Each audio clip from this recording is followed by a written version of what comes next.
Ladies and gentlemen, I can remember it like it was yesterday. My dad is in his chair. I think every father has their designated spot in the house. My dad was in his, and I'm in my parents' living room. I'm probably 17, and I am upset. I am disagreeing vocally with a judgment call he had made. I don't remember about what.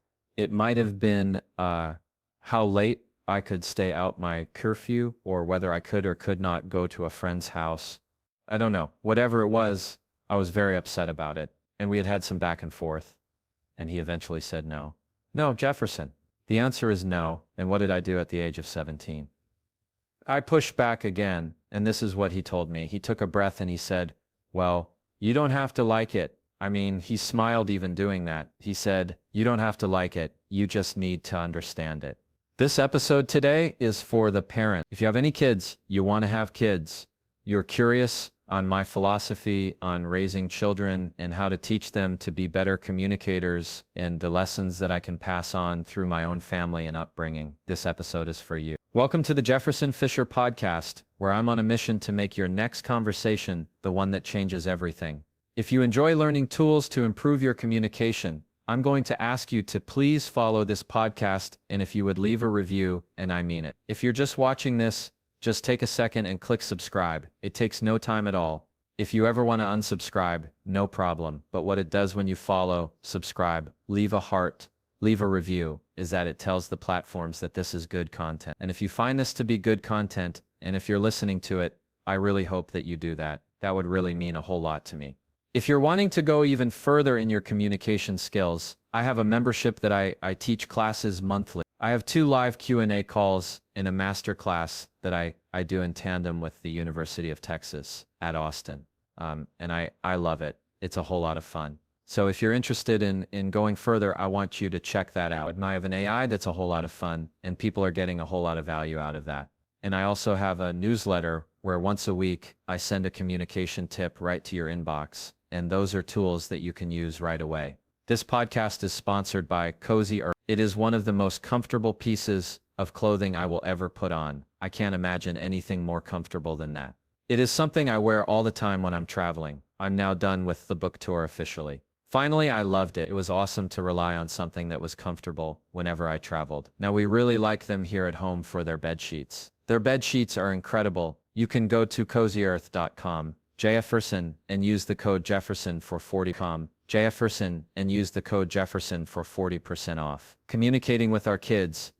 You know, I don't know if there's anything more important than I will do in my life than how I teach my children how to communicate. If you're listening to this podcast, you and I believe in the same thing, and that is your next conversation can truly change everything. Communication is tied to everything.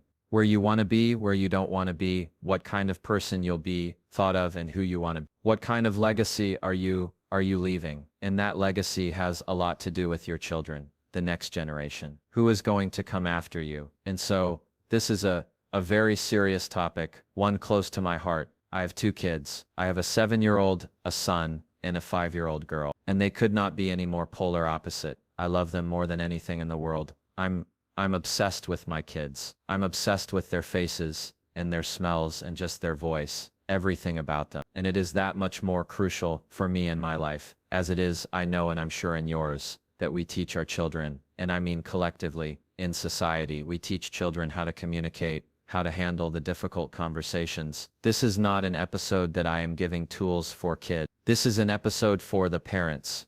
Parents to be, or anybody who is looking to help raise the next generation. And this is what I want to lead off with. And that is number 1, the best thing that's happened to me that influenced so much of my life is that my parents allowed me to disagree. My parents allowed me to not like it. Connection is not when we use the word connection. There's this tendency to think that it's like this Hallmark card. Everything has to be happy. Everybody has to just be pleasant. That's not it. I can connect with you and still be mad at you. I can connect with you and still be upset and disagree. That's what my dad was doing when he told me, well, you don't gotta like it. You just need to understand it. That's connection right there. He was allowing me the space, the emotions, and said, you don't gotta like it. Sometimes we want our children to be just as happy with the decision we're making as we are. And so we want to continue to control it.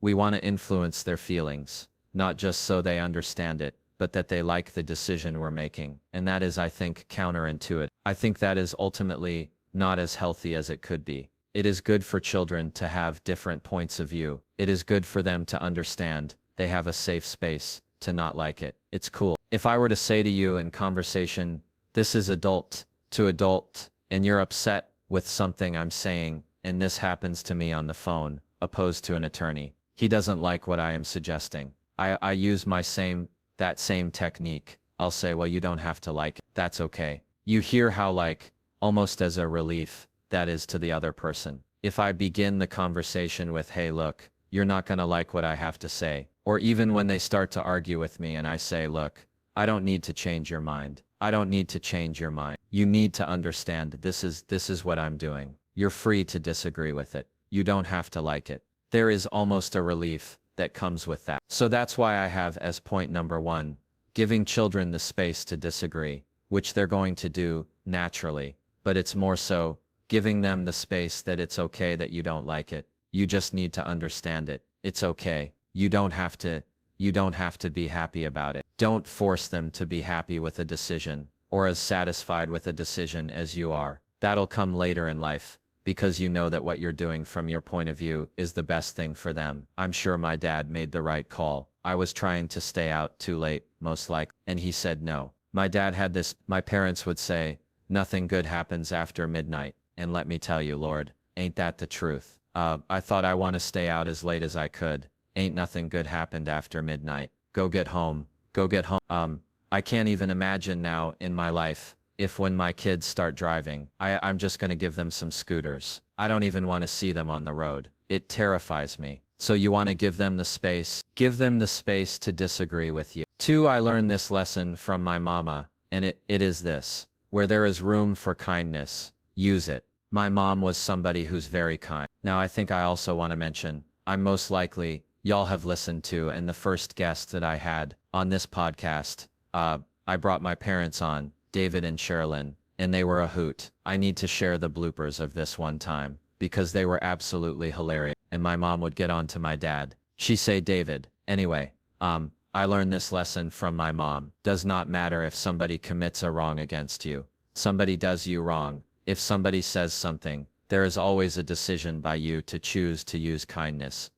And that is a lesson that I also teach my kids. It does not matter if he took your toy or she took your toy. It does not matter if it is not fair. There is always a room for kindness of how you treat one another. And that was a lesson that she emphasized time and time again. And it would pretty much go like this. I would come home, put my backpack down, and she'd ask me about my day. And then I'd get to complaining about something that somebody said did. And instead of taking my side right away, which is probably what I wanted her to do. It's not that she was against me. She would say this question. She would ask me this. She'd say, well, Jefferson, were you kind? If you can hear my mom's voice, it was exactly that. She'd say, well, were you kind? And I'd say, probably not, Mom. You know, they've done X, Y, and Z, and they can't, you know? And she'd go, well, I still think you should be kind. I mean, that was the daily thesis, that just the daily motivation dropped from my mother almost every other day. It felt like, and it was such a good framework for me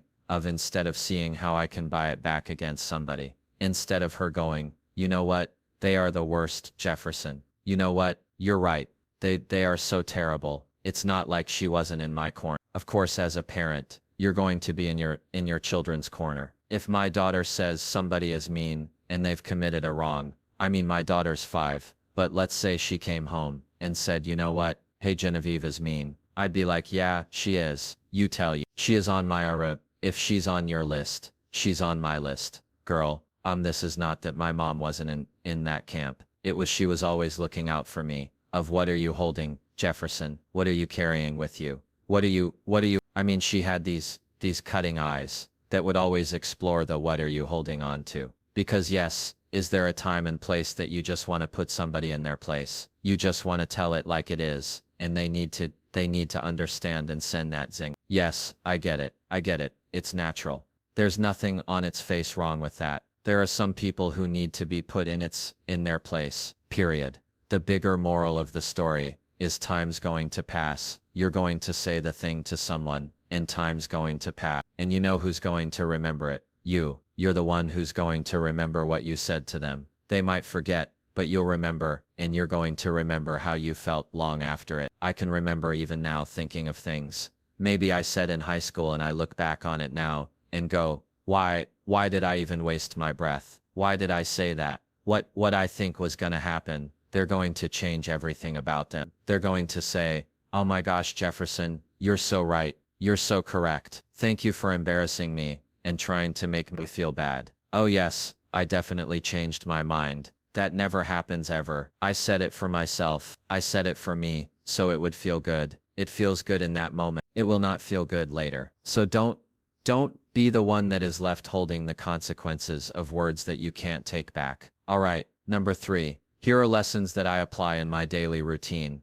with me and my wife and our 2 kids. And it's this: let them argue. If you have more than one kid and they're bickering back and forth, we have the mindset of let them do it from a distance. It's not like you're not managing it, but you need to let them talk it out. Just because they're disagreeing does not mean you need to immediately come in and go, that's enough. Y'all cut it out. Y'all be nice. You need to let them do that. This is their training ground, especially for siblings. This is their training ground. If they're going to be ugly between 2 people, let them be ugly with the people they love most and the ones who love them most. That does not mean you're going to allow them to have be really ugly to each other. We have something that we call house rule, meaning if you're going to disagree with something, you're going to get into an argument with each other. House rules apply. That means there's no name calling, there's no hitting, there's no trying to boast or brag of like, well, I got this. Any of that. That's not allowed. That's not allowed. So it is to encourage them to fight fair,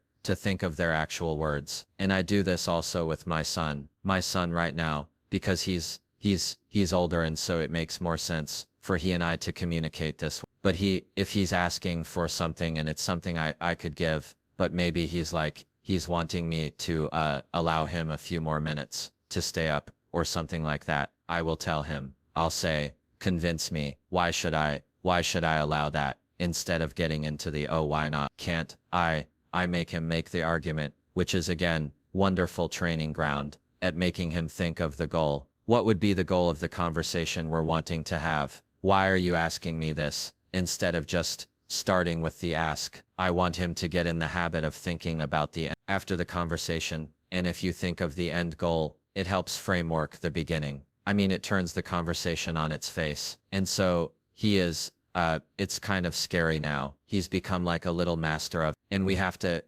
kind of watch him, because he might be making an argument about something or a comment offhandedly because he really likes his video games, which we only allow screens on weekends and only for like an hour. And so he's always trying to, he say, yeah, Dad, I feel like asking about video games, but I know you'd probably say, no, I'm just letting you know how I feel about it. I'm like, Jed, I know what you don't think I know what you're doing, man. So yeah, the apple doesn't fall too far from the tree. The point here is let your kids experience that. Now, if they're if you only have a, what do you call it? An only child. You only have one child. Awesome. That just means you're the conversation partner. You're their conversation partner. You need to let them experience it all. Let them disagree. Don't be the type of parent that just says, because I said so. Like, that's the worst. I find that kind of parenting on a communication level detrimental to the relationship,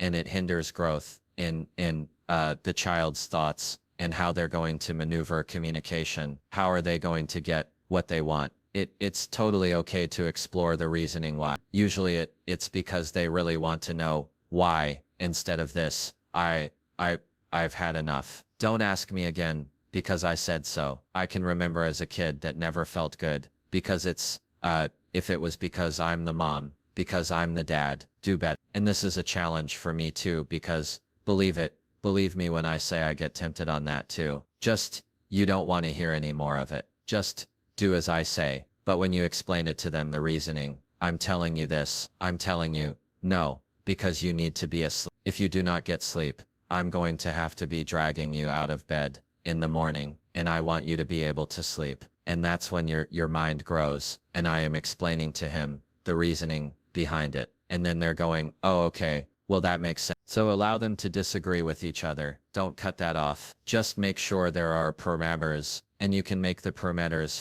for your own household. Absolutely. And when you're one-on-one, encourage your child to prove it to you. In other words, make them show their homework when they're communicating. Say, okay, make the case. What's the argument? You're going to have a lot of fun with that because it expresses a lot of your kids' personality. At least that's what we found. So when it comes to children, these are some lessons we've talked about today that are close to my heart. In other words, things that my parents put into me and things that we do here at home. One is to allow your kids to disagree. Give them the space to not like it. You don't have to like it. You just need to understand it. It's a wonderful phrase, and it's allowing them to say, hey, we're going to connect with each other. It's okay to not like. I'm not going to force you to like it. Number 2, kindness is a wonderful blanket over a lot of things, especially any conversations that they're having outside of your world. And 3, allow your kid to have the arguments instead of this. Don't argue with me. Now, I'm not saying allow back talk. No, I'm not. That's disrespectful. I'm not saying that whatsoever. We don't allow sass. We don't allow back talk. That's, if you're going to have a conversation, you're going to not wait until you're walking away to go, oh, this is the worst. My daughter does that. She will typically walk away, stomp upstairs and say, this is the worst. This is the worst day ever. That's what we get. That is not allowable behavior. But if you want to have a conversation, say, I do not agree. I don't like. This is why these are wonderful conversations you need to have, because overall it's telling your child or whoever you're raising in your life that I am a safe space for you to express all things, all emotions, right in here. And this is the training ground for how I'm going to teach you before you leave and you go on to the next stage of life. And I can't control it then. So this is the best time that we got. Thank you very much for listening to today's episode. If you liked it, I'm encouraging you again to please subscribe, follow, like, whatever it is. Leave a review. If you have a topic suggestion, just throw that topic in the comments because I read just about every one of them. And as always, you can try that and follow me.